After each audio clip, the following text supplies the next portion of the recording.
बचपन, 55 और 95 हर उम्र के लिए यकसा मुफीद। मफाद आम्मा का आलम बरदार। जरूर सब्सक्राइब करें, लाइक करें, शेयर करें और बेल आइकन प्रेस करना न भूलें। Rabbani the scholar YouTube channel.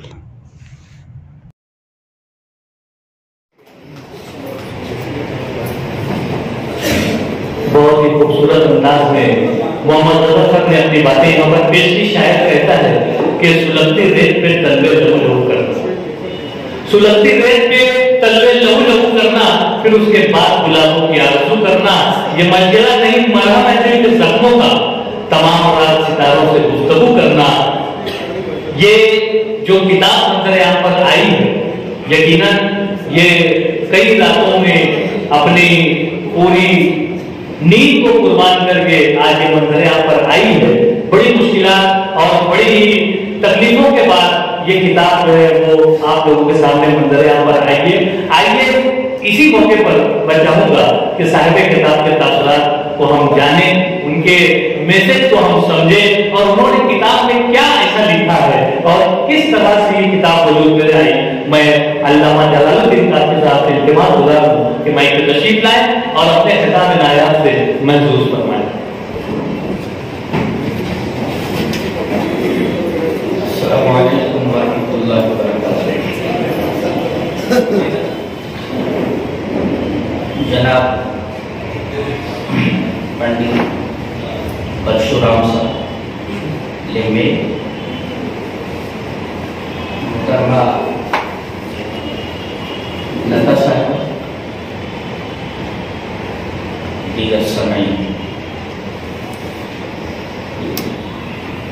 ये जो किताब है उस पर बहुत कुछ कहा जा चुका है। अब मैं अपनी किताब के बारे में क्या कहूँ। बहरहाल उसको पढ़िए, देखिए, एक कोशिश है, एक तालिब इल्म शायद पसंद आए। मेरे एक दोस्त हैं डॉक्टर रुशिदो भार्गव, तो गुरुकुल यूनिवर्सिटी के फाजिल हैं, तो उनसे पानी सूत्रों के बारे में गुफ्तगू होती रहती है। इसी तरह डॉक्टर बलराम शुक्ल हैं, मेरे दोस्त हैं, जिन्होंने शास्त्रों पर काफ़ी काम किया है और फारसी जबान बहुत फ्लुएंसी के साथ बोलते हैं वो, और बहुत अच्छे फारसी के शायर हैं। संस्कृत के बहुत अच्छे शायर, संस्कृत के बहुत अच्छे शायर हैं। लेकिन वो अल्लामा की जो एक नज़्म है, कभी ए हकीकत मुंतज़र नज़ारा लिबास मजाज में, ये हज़ार सजदे तड़प रहे हैं मेरी जबीन नियाज में। इस बहर में संस्कृत में उनकी गज़ल, संस्कृत में उनकी गज़ल, इस बहर में तो मुश्किल है। कभी ए हकीकत मुंतज़र नज़ारा लिबास मजाज में, ये हज़ार सजदे तड़प रहे हैं मेरी जबीन नियाज में।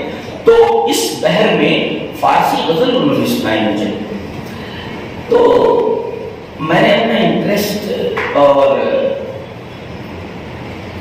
अपनी ख्वाहिश उनके सामने बयान की कि आप जो कि फारसी भी अच्छी जानते हैं, उर्दू भी आपकी अच्छी है और संस्कृत जबान पर आप दस्तखत करते हैं, तो आप उर्दू में कोई किताब लिखें जिससे उर्दू तलबा भी संस्कृत सीख सकें।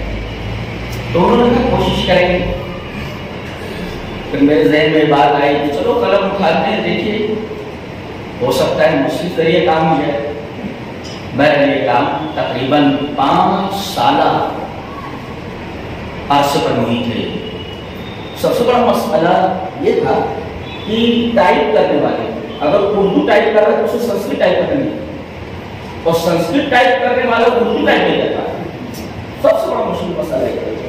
तो हमारे स्कूल के टाइपिस्ट ने तकरीबन 2 महीने तक सॉफ्टवेयर निकाल सके, बड़ी मेहनत। उर्दू तो अच्छी आती है, संस्कृत लिखने में उसने महारत हासिल की और इस तरीके से तकरीबन 3-4 महीने के अंदर उसने इस किताब को लिख डाला। पर किताब है, देखिए मुतालिक है और ये मेरे साहब से अभी बात हुई है, वो तो बहरहाल संस्कृत के माहिर हैं, मैं तो उनके सामने एक अदना तालिब इल्म हूँ। तो उन्होंने काफ़ी एडमायर किया मुझे कि किताब बहुत अच्छी है और तकरीबन हर पहलू पर गुफ्तगू करती है। फायदा इस जबान में ये है कि इसमें ज्ञान भरा पड़ा है। हमारे इंस्पेक्टर दोस्त हैं, वो आते हैं वहाँ से, कभी बैठते हैं साथ में, तो उन्होंने ये जिक्र किया कि MBBS के अंदर बच्चे के दाखिले हैं और BAMS में, तो कुछ पहलू ऐसे डॉक्टरी के जिनमें उनकी जो इस्तिलाहात हैं, टर्मिनोलॉजीज हैं, वो संस्कृत में, और अगर संस्कृत नहीं आती तो उनका दाखिला उसमें नहीं होता, उस कोर्स में उनका दाखिला नहीं होता। तो कह रहे थे कि इस जबान को आगे पढ़ाया जाए, इस जबान को लोग पढ़ें, और वैसे बहुत दिलचस्प जबान, बहुत ही सिस्टमेटिक। इस संस्कृत जबान की दो किस्में, वैदिक है और एक अदबी क्लासिक। और वैदिक जबान जो है, वैदिक संस्कृत जो है, वो सीना बल सीना, सीना बल सीना मुंतकिल होती आई है, और एक क्लासिकी संस्कृत, क्लासिकल, जिसको पाणिनि ने वर्णन किया है। मैं त्रिमुनि जो है, पतंजलि बहुत बड़ा ग्रामरियन, और इसी तरह पाणिनि और कात्यायन, ये तीनों हैरत अंगेज ग्रामरियन। मैं तो अरबी का तालिब हूँ। अब देखिए, आपके अरबी में एक लफ्ज अगर हो तो उसके क्या है, दन दुन दिन, लेकिन लफ्ज नहीं बदलेगा। मसलन मैं कहूँ जा ज़ैद, आया ज़ैद, दुन आया, ज़ैद ज़ैदी, रायतु ज़ैदन, मैंने देखा ज़ैद को, ये तो दन आया, और मरतु बिज़ैदिन, दिन आया, लेकिन ज़ैद बराबर वही है, ज़ैद ये दाल। लेकिन इसमें आप देखेंगे तो अगर संबोधन को छोड़ दिया जाए तो तकरीबन 21 हालतें हैं। जैसे राम एक लफ्ज है तो रामम रामो रामा, रामम रामो रामान, रामे रामाभ्याम रामई, रामाय रामाभ्याम रामेण पे, रामाय रामाभ्याम रामेण पे, रामस रामे रामाराम, राम रामे रामेश। संबोधन को छोड़ के 21 है। एक लफ्ज की देखिए कितनी हालत है। और जैसे फारसी, अच्छा फारसी जबान को इसका बड़ा गहरा असर है। जैसे फारसी जबान में 6 सेले होते हैं, आमद, आमदन, आमदी, आमदे, आमदम, आमदे, ऐसे ही चले। भवती, भवता, भवंती, भवसी, भवता, भवत, भवान, भवाओ, भवाम, ये 3 पढ़ गए। उसमें 6 है, इसमें 3, इसमें 9, अरे 9 आ जाते। वो होता है, वो दोनों होते, वो सब होते, तू होता है, तुम दोनों होते, तुम सब होते, मैं होता हूँ, दोनों हम सब होते। तो ये 9 सेले आ जाते। अब आप देखेंगे कि चूंकि ये अविस्ताई जबान की पैदावार है, अविस्ताई जबान से निकली, ईरान से अविस्ताई, और 5000 साल कब ये जबान बोली जाती है, और तकरीबन 500 साल कबल मसीह ये पाणिनि इसको मुरतब किया। इतनी सिस्टमेटिक लैंग्वेज है कि मैं तारीफ के बगैर नहीं दे सकता, और शानदार जबान है। और मैंने देखा कि इतनी शानदार जबान है, इसको मुसलमानों तक पहुंचाने की जरूरत है। और अगर ग्रामर के साथ किसी चीज को पढ़ता है तो अच्छा लगता है। देखिए, आप माने पानी होता, आप फारसी जबान का असर है काफी संस्कृत जबान का। आप माने पानी, और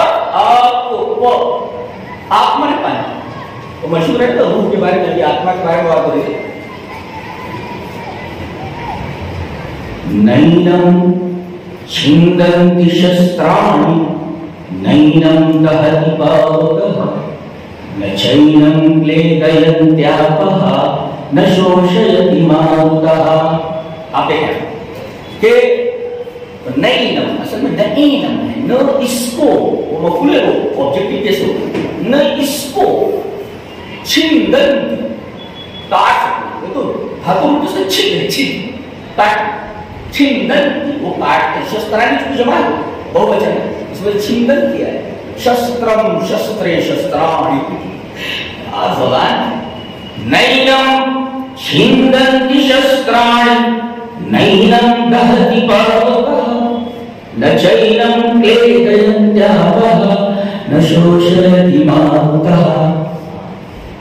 न इसको शस्त्र काट सकते आत्मा को, न इसको आग जला सकते, पावक माने आग, ता माने जला धातु, और आग माने पानी, चैनम, न इसको क्लेदयन्त्यापः, आग ने पानी भिगो सकता है, न शोषयति मारुतः, मारुतः ने हवा, न हवा इसको शुष्क कर सकते हैं, शुष्क पानी। तो आप देख रहे आग और आग, आगे रवा में बहता पानी, तो आग हमारे पानी, और आग है फारसी और आग है संस्कृत।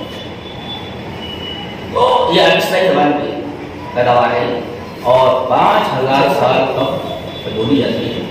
और पाणिनि ने इसको बहुत जबरदस्त मुरतब किया है, इसको बड़ा अच्छा काम पतंजलि का है। ये बाबा पतंजलि की बात नहीं कर रहा हूँ मैं, उस ग्रहणी की बात कर रहा हूँ जी। ये बहुत ग्रहणी था जी। ये तीन मुनि है कात्यायन।